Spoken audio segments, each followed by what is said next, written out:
Okay,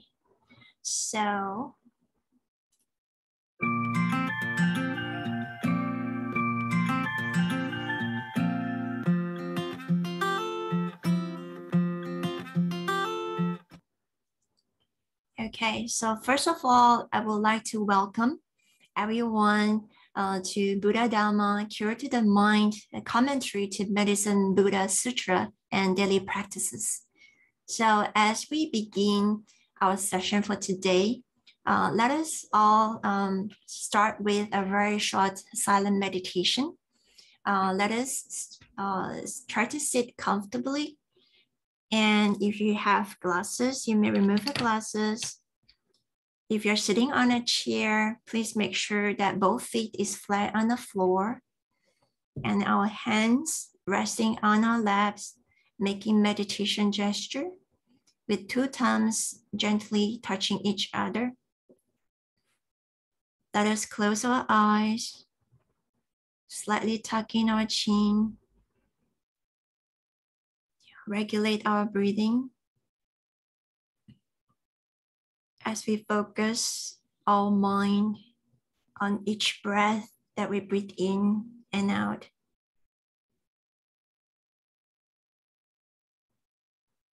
Let us put aside whatever that we haven't finished and try to calm down our mind and be present. And let us start with a 5-minute silent meditation.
Now let us all slowly take in a few deep breaths, breathing in, breathing out, breathing in again, breathing out, breathing in, breathing out. Let's gently wrap our palms together as we slowly open our eyes. And let's rub. Cover our hands on our eyes, the top of our head, over our ears to the back of our neck. Let's wrap our palms together. Gently massage our shoulders, arms, all the way to fingers and wrists. Let's wrap our palms together again. Let's breathe in, breathe out as bend forward, massage our back and all the way to our knees, calves, and relax our legs. We put back our glasses if you have one. And let's start with the sharing for today. First of all, I would like to start with the introduction to our class. So as you know that with the title of the class, it's mainly Buddha Dharma, Cure to the Mind. And I have referred to the Medicine Buddha Sutra as a main reference in this session. Even though I will use Medicine Buddha Sutra as the main reference in this class, but I would not be going into very detailed in the whole sutra. Like, for example, word by word, try to understand the sutra in a way. But I would like to use the guidelines and the main practices from the Medicine Buddha, as well as the 12 great vows made by the Buddha in how does these practices help us not only cope with our physical changes, but also in our mind, our emotions that we experience every single day. So that's the reason why the main title of the class is how do we practice, how do we utilize Buddha Dharma in a way to cure our mind. It doesn't mean that our mind is not doing well. It's not saying that our mind is sick, but in some ways that in our everyday life, we embraces emotions that we have, like happiness, anxiety, sadness, fear, anger, and etc. There are so many emotional changes in our physical body. And in one of our classes in the future, we're going to talk a little bit in details in terms of how our mind can affect our physical body that much. And of course, like our physical illness is part of our life. Sometimes it is due to external reasons, external factors like coldness, dryness, heat, summer heat, and many external reasons that changes our physical condition. So there's a reason why sometimes like when we go to the doctor, the first question that we always ask the doctor, what's wrong with me? If we are having like cold, runny nose, coughing, and so on and so forth. But the question is not really what's wrong with me physically, but what changes inside our physical body.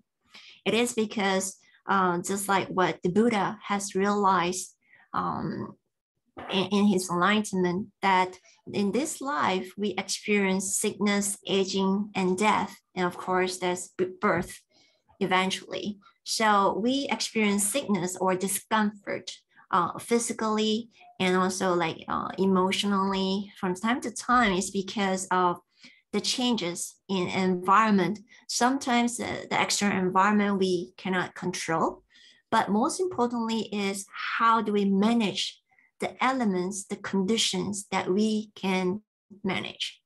Okay, so why Medicine Buddha Sutra? So as many of you know, the founder of Fu Guangshan, Venerable Master Xing Yun, he actually practices throughout his whole life, since the age of 12 years old until today, he's 95. Throughout his whole life, he embraced different type of sickness. And then he's able to embrace sickness in his life. And he even have a verse of practice saying that be friend with sickness.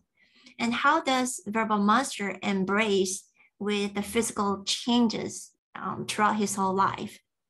And most importantly is when Verbal Master start to share the Buddha Dhamma, the teachings of the Buddha, he emphasized quite a lot in terms of the practice of medicine Buddha. You might be wondering why.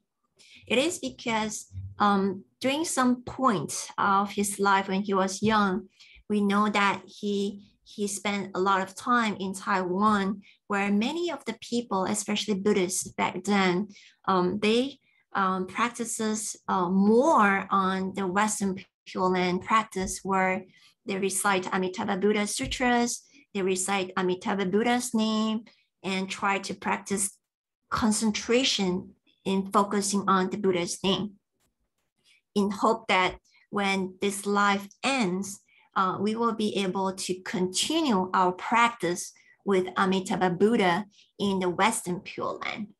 So, however, that's no right and wrong about different practices introduced by the Buddha, but Verbal Master during that time, he have seen people have too much emphasis in worrying about rebirth in the next life.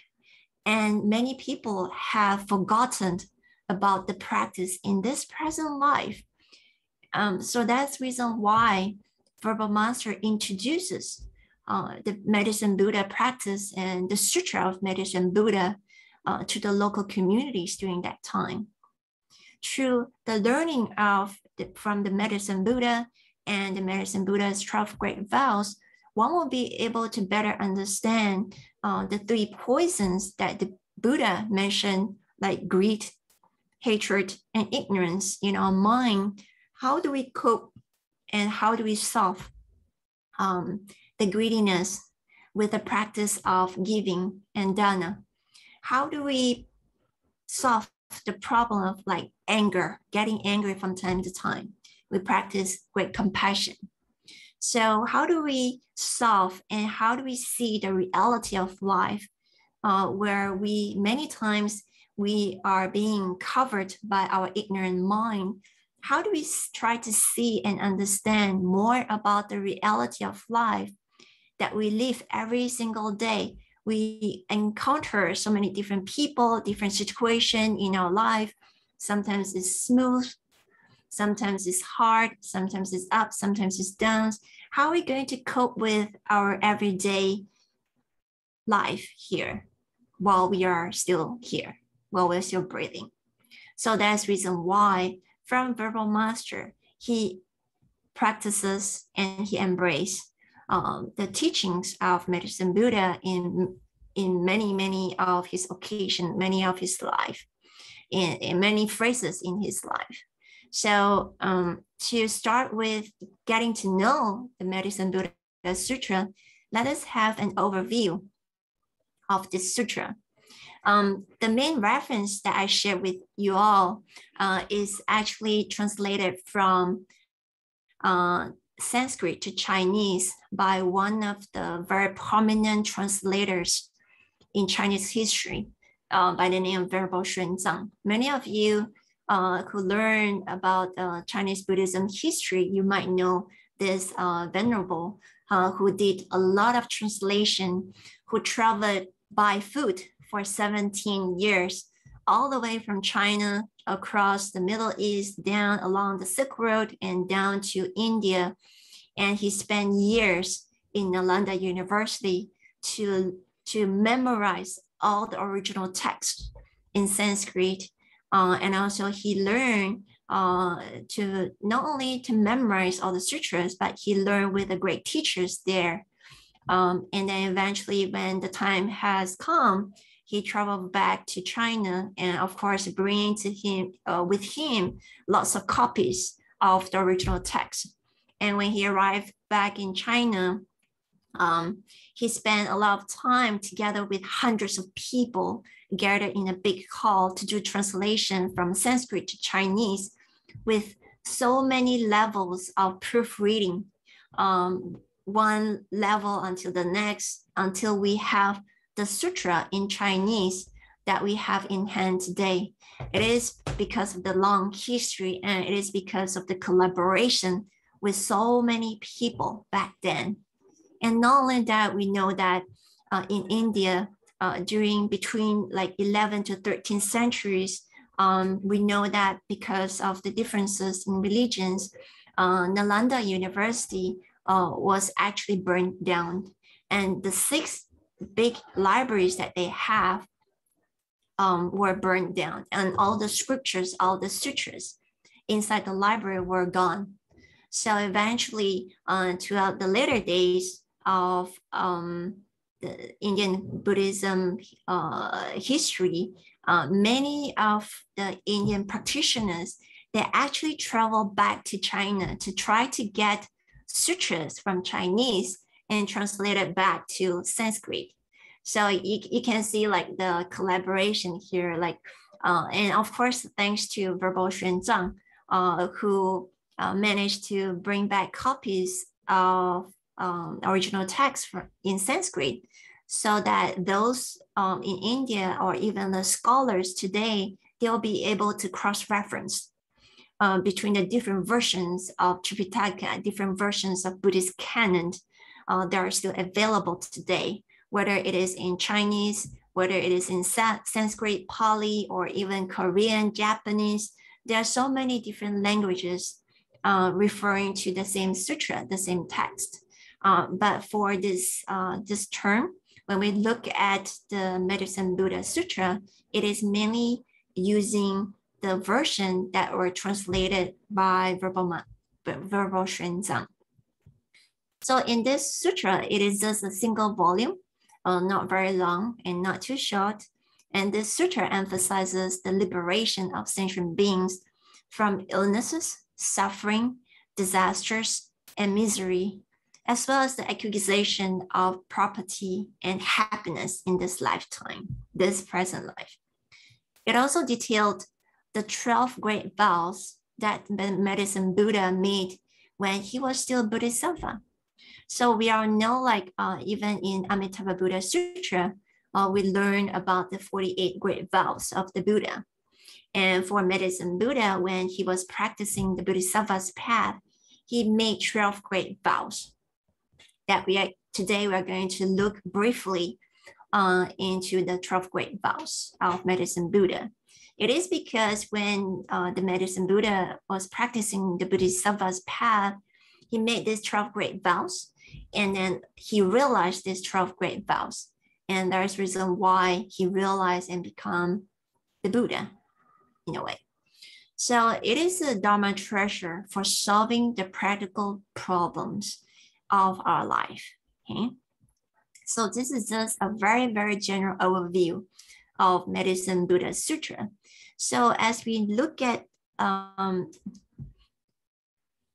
the sutra itself, okay, let me go to the next slide.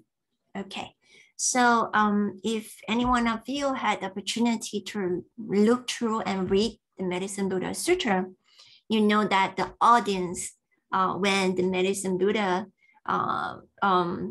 was like being there, and of course, like this sutra was being introduced by Shakyamuni Buddha when the Buddha was still around 2,600 years ago. So the audience is huge. There were 8,000 bhikkhus. Bhikkhus is referring to the practitioner monks. And also those that we cannot see, there are 36,000 bodhisattvas, kings, brahmins, ladies, and a constellation of heavenly beings. This is as per what is in the sutra itself.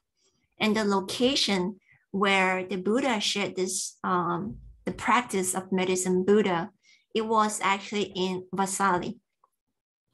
And the interaction throughout the sutra is mainly between Shakyamuni Buddha with Manjushri Bodhisattva. So we all know that Manjushri Bodhisattva is the Bodhisattva known of what? Known of great vows. So, sorry, not great vows, known of great wisdom. So that is Manjushri Bodhisattva.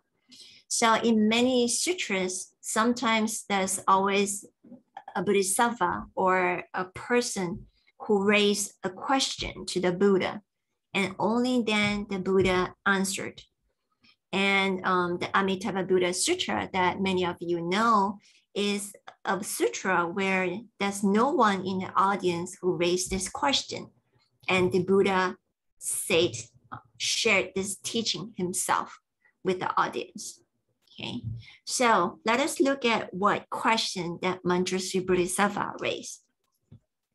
So the main question that raised by Manjushri Bodhisattva is, well, on one, we wish that you would speak to us about the various Buddha's names and honorary titles, their great vows, and their magnificent virtues. We hope that all who are within hearing of these words can become free from karmic obstructions. Moreover, for the sake of sentient beings in the period of semblance Dharma, we hope these beneficial words can make them truly happy. So I've changed the color of different phrases here. I would like to highlight these key points here. This was the question that were raised by Manjushri Bodhisattva. The first one is the main contents of this sutra is to talk about how to free ourselves from karmic obstructions. So what is karmic obstructions? Okay. And for who? For the sake of sentient beings in the period of semblance Dharma. What is the period of semblance Dharma?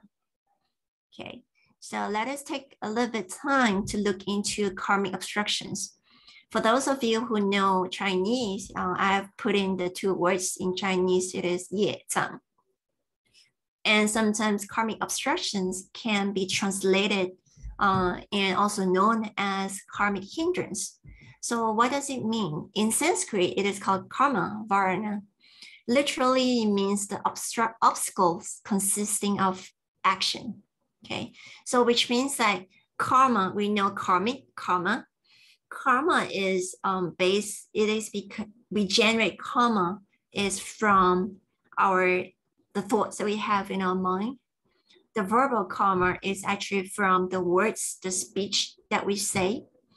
And the action, the physical karma that we create is through our action. The action in the past, or action in some time ago, and even the action that we are doing right now, present moment, we constantly generate karma.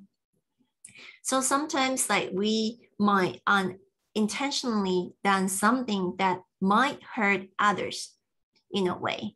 So we generate negative karma. So even though like we might not experience the consequences of our action right now, but in the near future, sometime down the road, when the conditions are there, we might experience what we call the karmic obstructions or karmic hindrance. Is based on our past action or the past speech or words that we have said in a way. So karmic obstructions is also referring to any kind of persistent physical, mental, or emotional obstacle to one's practices. Okay, so let me share with everyone an example that most of you know that when Shakyamuni Buddha was still around 2,600 years ago, we all know that he experienced headache from time to time. And you might be wondering why. The Buddha has fully enlightened. Why is the Buddha still experiencing headache from time to time? And there was one occasion, the Buddha being asked this question by one of his disciples. And the Buddha answered or replied this disciples by sharing with these disciples the previous lives of the Buddha when the Buddha was still not practicing Bodhisattva's path and not really realizing what he was doing. That was back in those days. So before enlightenment, the Buddha said that he was on a boat There were people like fishing, removing the catching fish from the ocean. And when the fish were being brought onto the boat, like the fish out of water, you'll be like, like kind of like struggling because it is in the air. To the fish, there's no air. The fish cannot breathe. So that time, the Buddha was still like very young. He was not even the Buddha, not even Bodhisattva. And then as a young ones, he was just curious, and then he used something to kind of like beat the head of the fish. Okay, not killing the fish, but just like beating the head of the fish. And because of that action, life after life, the Buddha, before enlightenment, he at one point he was actually suffering a lot physically because of that past action.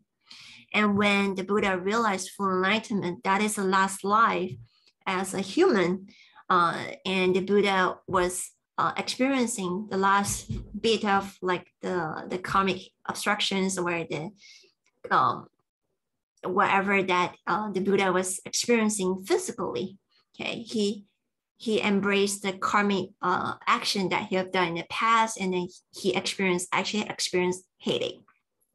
Okay, but we all know that the Buddha is enlightened, and in his mind, he's not suffering, but just the body, the physical body that experienced pain. He's fully aware of the pain. He's fully aware of the discomfort, but in his mind, he remained calm and not unaffected by the physical pain. Okay, so this is one of the karmic obstructions. Even though the Buddha realized full enlightenment in his last life as a human, he still experienced the karmic retribution because of past action. Okay, the next term that I would like to clarify and explain a little bit is the period of semblance dharma. In Chinese, it's called Xiangfa. So in Sanskrit, it's called Sat Dharma Pratirupaka. Okay, so it specifically refers to the second of the two periods in the duration of the Dharma. So we know that the first period is the Sat Dharma, which is the true Dharma, which is referring to the time where the Buddha was still around, Shakyamuni Buddha was still around and sharing the Dharma himself.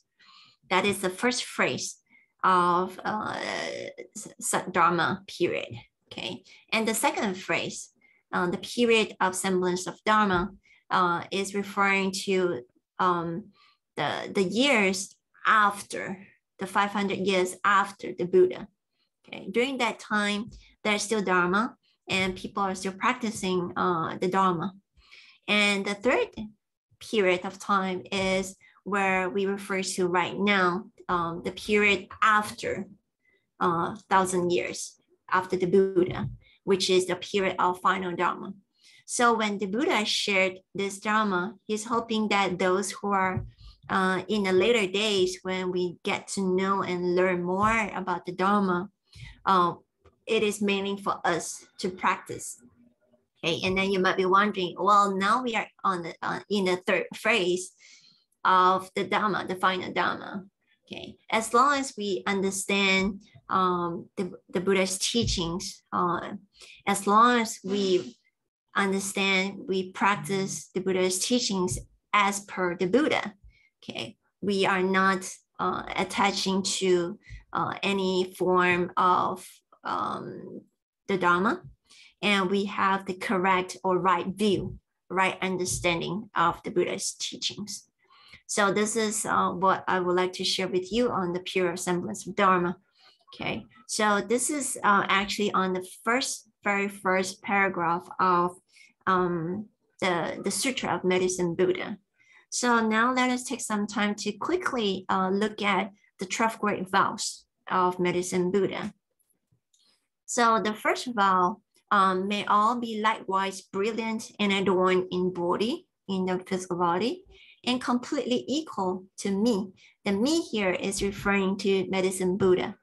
Okay, so when it comes to like some of you might have known like the picture of Medicine Buddha is or even like if you look at the Buddha statue itself, usually it is depicted as translucent, or sometimes it is in blue color. So when it comes to the first vow of Medicine Buddha, he made a vow that he hoped that everyone practiced the Buddha's teachings, the Buddha Dhamma, so that we can remove ourselves from the three poisons, the greed, hatred, and ignorance. So in our mind, we'll be like crystal clear, just like the depiction of the Buddha statues of the Medicine Buddha today. So that is actually the first great vow of the Medicine Buddha. And then he vowed that he hoped that everyone can practice the Buddha Dhamma and then be as equal like the Buddha himself. Okay. And the second great vows of Medicine Buddha is may all accomplish their endeavors according to their intentions. Okay. So whatever that we have planned out, whatever that we have in our career, our life, of course, like we have our vision, we have our goal, whether we are working or not, every one of us in this life, we have our endeavors, whatever that we want to put in effort in making it a success. So the Buddha hoped that everyone can all accomplish one's endeavors according to our intentions, according to our plan. And the third vow is may all accomplish through boundless wisdom and skillful means beyond measures. So with the second and third vows, we know that it is more of like focusing on the materialistic aspects of our life.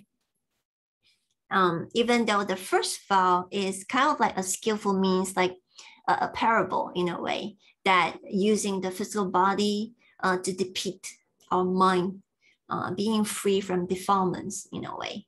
So when it comes to like focusing on materialistic aspects of life, it is not like when we practice, we remove all the materialistic desire that we have. It takes time for us to practice and move towards that phase of life. So every day, we have our needs. Okay, one of it is like I would like to share the picture that was happening. It is actually happening happened. Sorry. In India, where we know that, you know, like pandemic really hit many of us around the world very hard. So sometimes like people might lose one's job, and sometimes people won't be able to get sufficient resources to put a meal on a plate every day. So we actually have efforts in helping and reaching out those in a rural area, especially in India and also in different countries, Asian countries, in a way that we try to provide the daily needs. Like for example, medical facial mask, and then food that they have at least in a day, at least in a week, they have sufficient food so that they won't go hungry. And of course, like not only food and not only like a mask, but also like in terms of education, no matter where we are around the world, we still continue on our practice, even though we cannot be together in the temple, but we can be together online. We can be together virtually, just like today. No matter where we are, what time it is, but we can be connected via internet.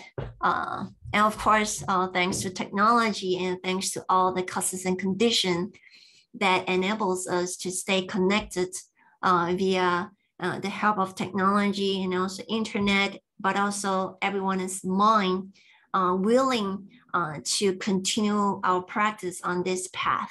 So this picture was actually taken in a Buddhist center in New Delhi, where we actually have a Buddhist college for Sramana, meaning like for the novice monks. They age between 8 years old until like 18 years old. So many of the time that they learn the Dhamma in the Buddhist college, but at the same time, they will spend time to go out to the proper school to receive the secular education. So even though we are still in the pandemic, like we try to practice the Dharma in a very safe manner. So we opt for virtual connection. Okay, we do the classes virtually. So this is just one of the picture that I would like to share with you. There are many, many things going on around the world. And sometimes if we look at the pandemic, sometimes we feel sad, of course, like when some of us might have lost our loved ones because of this virus, and or friends that we know of. But even though we are in a pandemic, it is something that we cannot control in a way. We can try to be safe, but things just happen. So how do we live in this life, embracing, making full use of the time that we have?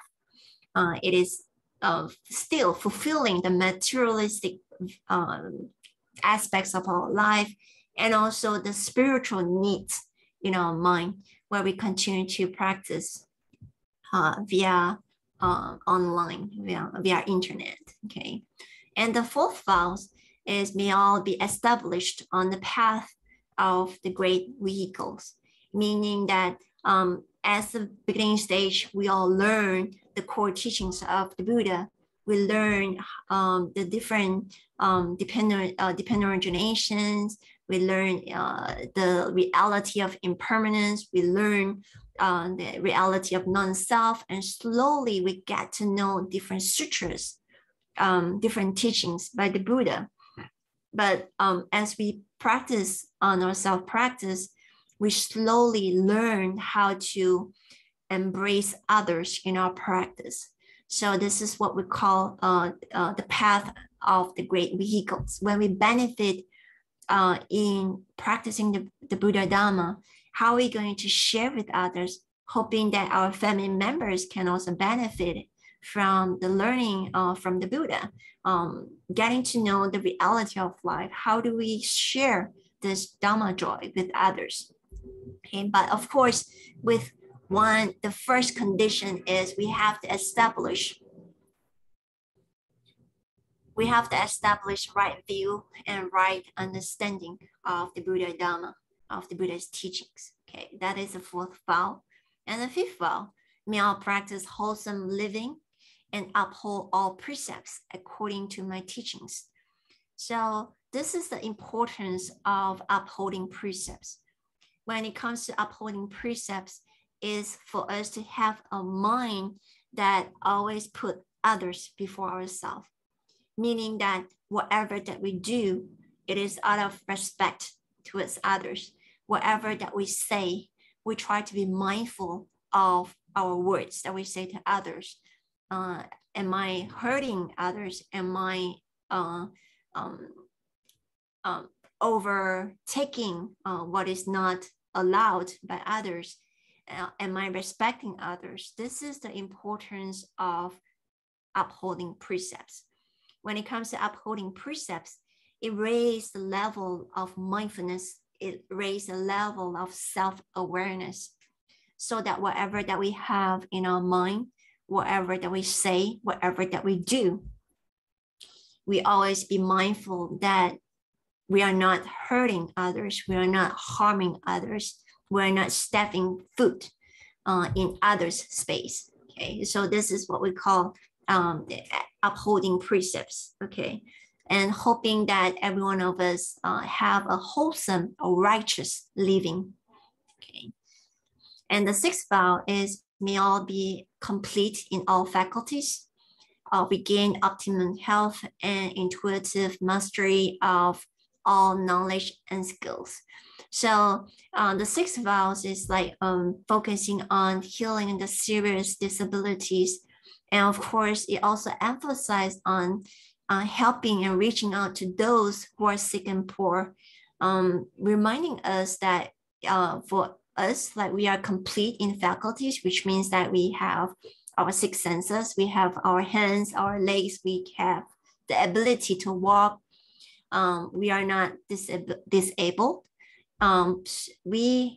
If we're like, we are not being challenged, not physically challenged, it also gives us opportunity to reach out to others, to help others who need our help.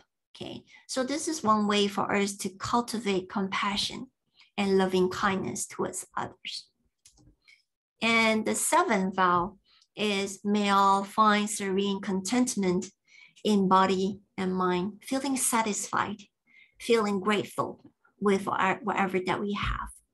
And the eighth vow is, may women who experience many disadvantages and oppressions as a result of their gender be free from their sufferings.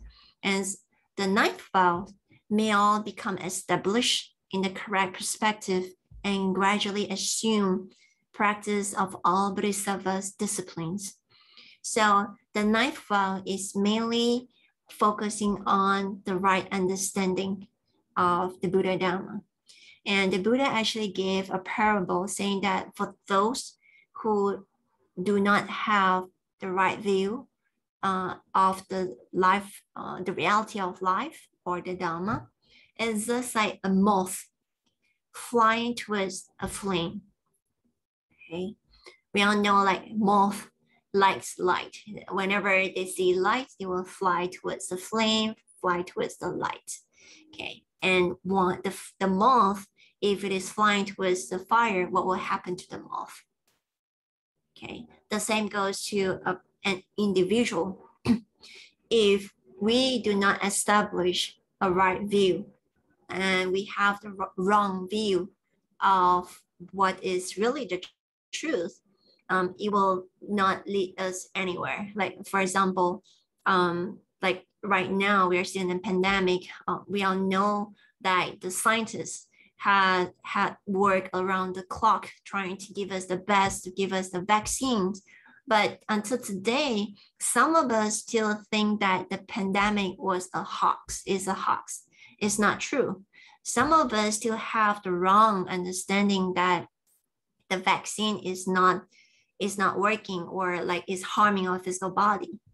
Okay, so this is what we call a wrong view. And eventually, if we watch the news, sometimes we feel sad, like knowing that a family, because the parents are reluctant to get the vaccine, and then they go for work and then come back with the virus, and then the little ones contracted the virus and eventually being hospitalized.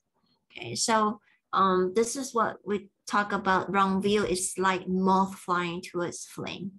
So it is very important to have right view in our practice, right view in learning the Buddha Dharma. Okay. So the 10th vow, may all be liberated from sorrow and suffering. 11th vow, may all be physically sated, enjoying the wondrous flavor of the Dharma and become established in spiritual satisfaction and contentment. And the 12th vow, the full enjoyment of all things in complete satisfaction and contentment. Okay, so the 10th vow is Medicine Buddha is hoping that for those of us who trap our mind, imprison our mind with the wrongdoings that we do not have intention to do in the past, the wrongdoing that we have done in the past. Sometimes like we imprison, we trap our mind, unable to walk out of like the wrongdoing in the past. So sometimes we feel sad, we feel sorrow, and then we feel regret. But then how do we overcome the sorrow and suffering that we have because of our past mistake? Okay, we learn from our past experience. And of course, sometimes if it is something bad, unwholesome, we feel regret for what we have done. We repent for what we have done. And when it comes to repentance, is we try to learn from past experience, and at the same time, we vow not to repeat the same mistakes again. Okay, and the 10th vow from the Medicine Buddha is the medicine Buddha hope that when we practice the Buddha Dharma, we learn how to liberate ourselves from the mental sorrow and suffering in a way. Okay. And the 11 and 12 vows is the emphasis again and again. How do we be satisfied and be grateful with whatever that we have physically and also in our mind? Okay. So the medicine Buddha not only places importance on the material aspects of life, such as food and clothing, but he also concerned with the education of society, proper entertainment and enjoyment. This is so that everyone can truly live a life of peace and harmony. Okay, so this is a very general overview as a start, as a first class that we have Buddha Dharma, Cure to the Mind, commentary on the Medicine Buddha Sutra and daily practices. And in the coming Saturdays, I have laid out the syllabus, and some of you who had already entered the Google Classroom, you'll be able to find the syllabus laid out in part of the references and also the material that I've shared with everyone. So I'm going to look into and I'm going to share with everyone the different aspects of the practice of medicine Buddha. And also I will be sharing on also from time to time what the Buddha taught us and how do we solve our daily problems? How do we solve our mental struggles in our life? And of course, when it comes to physical sickness, we go to the doctor to get medication. But what the doctor can share with us is trying to treat what we're experiencing, the discomfort that we're experiencing. But the thing about Buddha Dharma is we try to learn the causes that give rise to our discomfort. We have to look at the causes that give rise to our suffering so that we be able to diagnose what is going on, so that we be able to find the possible solution via learning from the medicine Buddha as well as Shakyamuni Buddha. Okay, so these are the layout that of all the classes. There are 10 classes. And these are the things, these are the Buddha Dharma that I'm going to share with everyone. Okay, so because of the time, okay, now it is time for Q&A. So